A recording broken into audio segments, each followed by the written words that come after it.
Olá, seja bem-vindo ao Arcano da Justiça. Então, ele é o arcano de número 11 e no tarô de Marsella e nos tarôs mais antigos ele tem o número 8.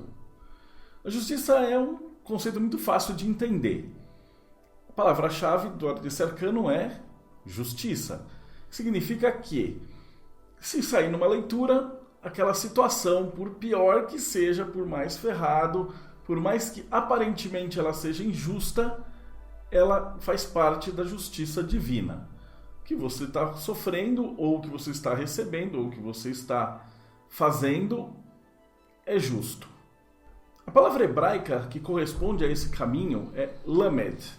Lamed significa aguilhão ou chibata.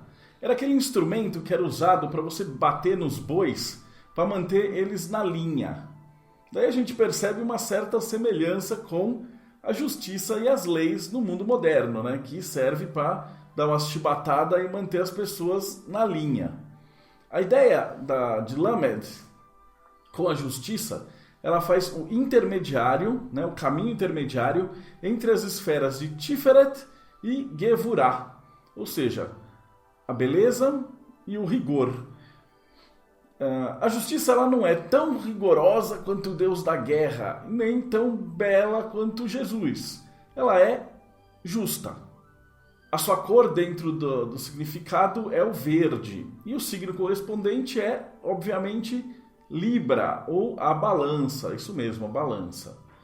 A runa que tem relação com essa energia é a runa de Tiwaz, ou a runa de Tyr, que é o Deus da justiça. O arcano da justiça ele tem alguns símbolos básicos que aparecem em praticamente todos os arcanos e não tem muita variação dentro dessa simbologia. Em primeiro lugar, ele pode ser um homem ou uma mulher, normalmente é uma mulher, mas daí depende do autor, né? A gente vai ver isso, que vai estar sentado em um trono, ele vai estar sentado também entre colunas ou possuindo asas atrás, em alguns casos, nós já vamos ver. Mas o principal é que ele vai segurar uma espada numa mão e uma balança na outra mão. Esse é mais um indicativo de que esse caminho realmente tem que estar conectado com o número 11, que liga Tiferet a Gevurah. A espada ela vai representar o rigor, Gevurah. A espada ela corta tudo aquilo que é desnecessário ou está sobrando. E a balança, ela representa Tiferet, que é a beleza ou o equilíbrio.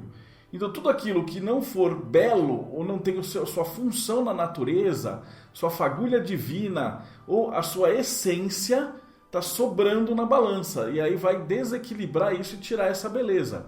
E aí vem a espada para cortar todos os excessos de cada lado da balança até que tudo fique equilibrado. Quando a gente entende o simbolismo da espada e da balança, fica bem claro essa conexão entre essas duas esferas, Tiferet e Gevurah. No Rider-Waite é a figura de um homem, mas é uma figura um pouquinho andrógena. Então ele tem uma coroa na cabeça e faz um pouquinho de alusão ao rei Salomão. Então uma das histórias mais conhecidas que tem referência com esse arquétipo é a história do Salomão e as duas mulheres que brigam por conta de um filho. Então diz a lenda que Salomão estava lá um dia reinando e apareceram duas mulheres e uma delas tinha matado o filho durante o sono e alegadamente roubado o filho da outra. E elas chegaram a brigar porque para ver com quem ia ficar a criança. E Salomão pega uma espada e manda cortar a criança no meio e dá metade para cada uma. Aí uma delas concorda e acha justo e a outra começa a chorar e fala: não, entrega a criança para outra, eu prefiro ver ele vivo e tal. E aí, em sua sabedoria, Salomão entrega a criança para a mãe que chorou e entregou para outra, né? Porque ele vê que justamente o amor de mãe é o que permitiria que a criança vivesse mesmo que não ficasse com ela. Esse parece ser o arquétipo principal dentre todas as referências da justiça para ser colocado nesse arcano. E é um que a gente deve prestar muita atenção. Que às vezes a gente pode estar sofrendo ou de repente você faz uma tirada que a coisa está muito horrível e você acha que a situação está muito injusta ou que você não merece aquilo que você está passando. Esse arcano ele manda refletir numa lei maior. No Rider-Waite a gente percebe isso porque ele está diante do véu. Então, lembrando que no véu, foi visto lá atrás no arcano da sacerdotisa, esse véu ele encobre algo maior. Então o que tem atrás desse véu? Keter. Tem o templo, tem aquilo que é desconhecido. Desse modo a gente alega que essa justiça ela não é simplesmente imposta por esse legislador, mas ela representa uma justiça em um âmbito maior. Alguns tarôs eles não chamam de justiça, eles vão chamar de ajustamento e em alguns casos de karma. No tarô de Marselha a gente vai ver que é uma mulher essa figura da justiça. Então ela está com asas atrás, segurando a balança e segurando a espada.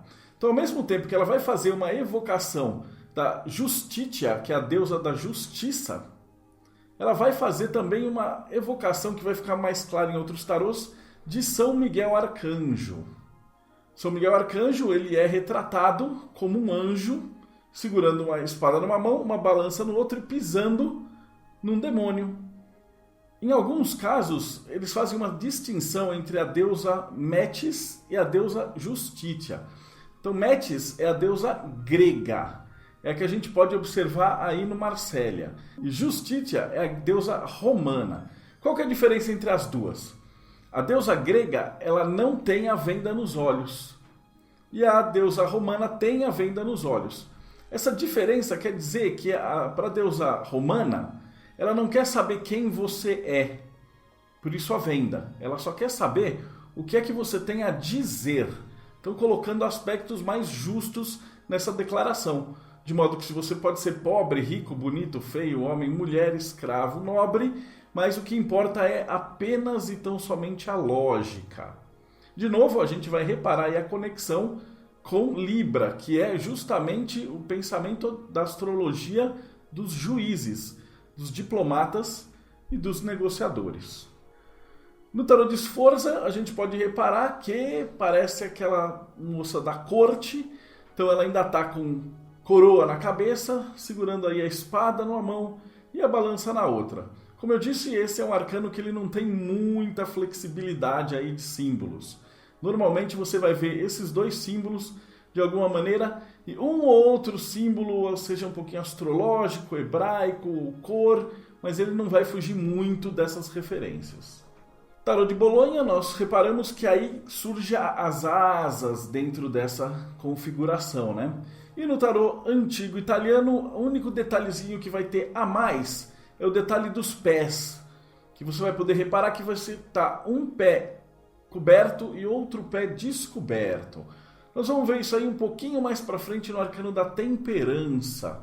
Mas isso vai significar que esse anjo pisando ou às vezes numa água e na terra, ou numa pedra e na terra, ou na água e no ar, ele representa que essa consciência ela está em dois mundos. Então ela está no mundo racional e ela está no mundo emocional da água.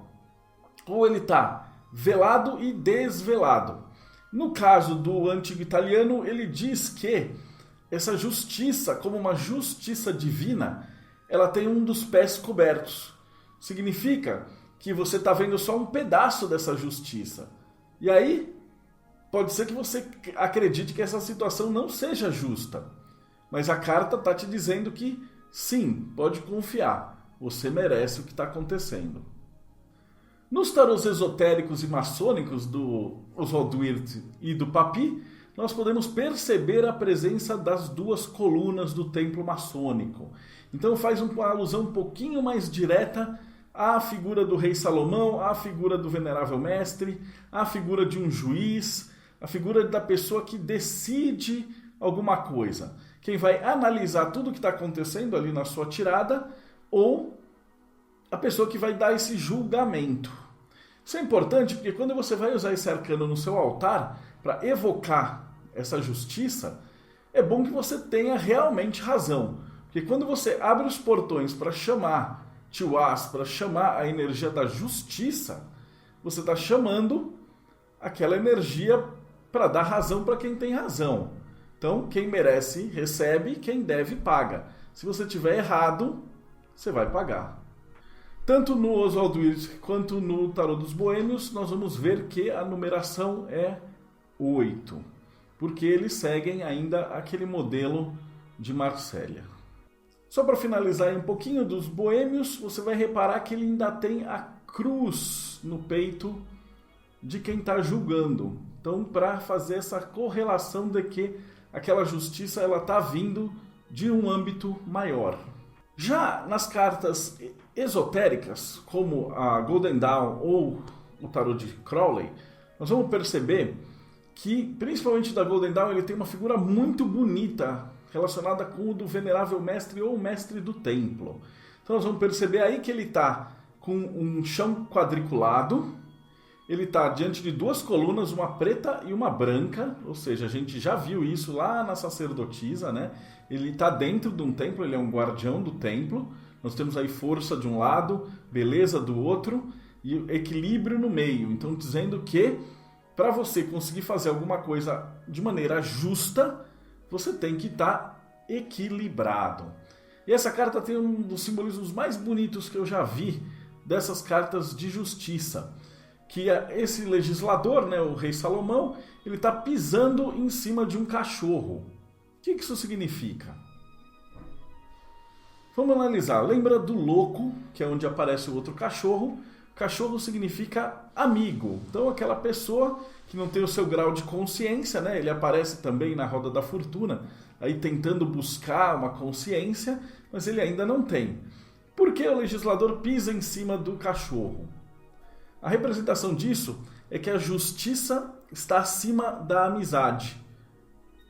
Você não pode ser extremamente justo se você fala uma coisa para os seus amigos, uma coisa para quem não é seu amigo. Dessa maneira, a justiça tem que estar sempre acima da amizade, e é isso que esse símbolo representa.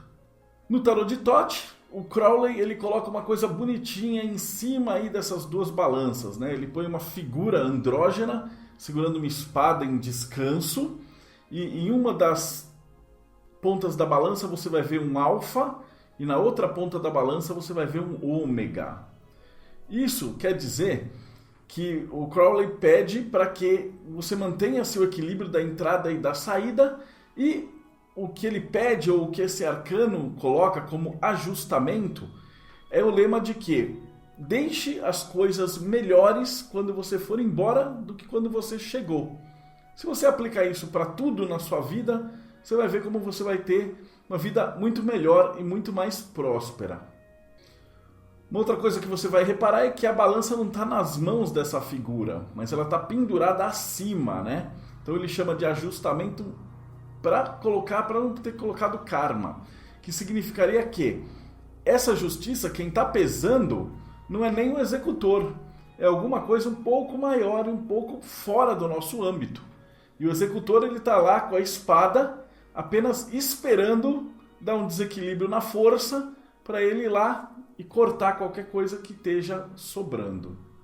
No tarô mitológico, não poderia ser ninguém outra senão a própria Atena, né? Deusa da justiça, com a sua corujinha, seu fiel companheiro, sentada dentro de um templo, e a Liz Greene até coloca esse templo com um templo quadriculado, né? Para fazer o preto e o branco, a noção aí de opostos que estão atuando juntos, e ela segura numa mão a espada e na outra a balança. Também não tem grandes segredos nesse arcano.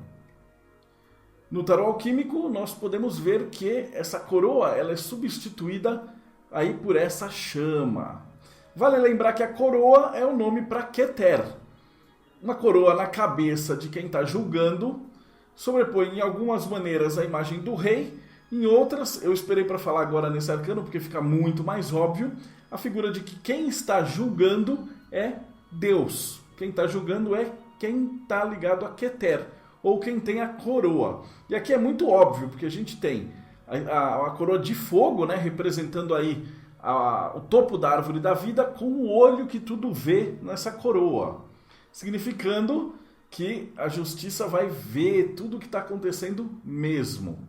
Ela tem um pé um pouco mais elevado e o outro na terra, significando que tudo que você está vendo, nem tudo que você está vendo ou percebendo, faz parte dessa conta. Porém, como o olho que tudo vê e as chamas estão presentes, nós vamos perceber que o que está acontecendo é de merecimento de todos.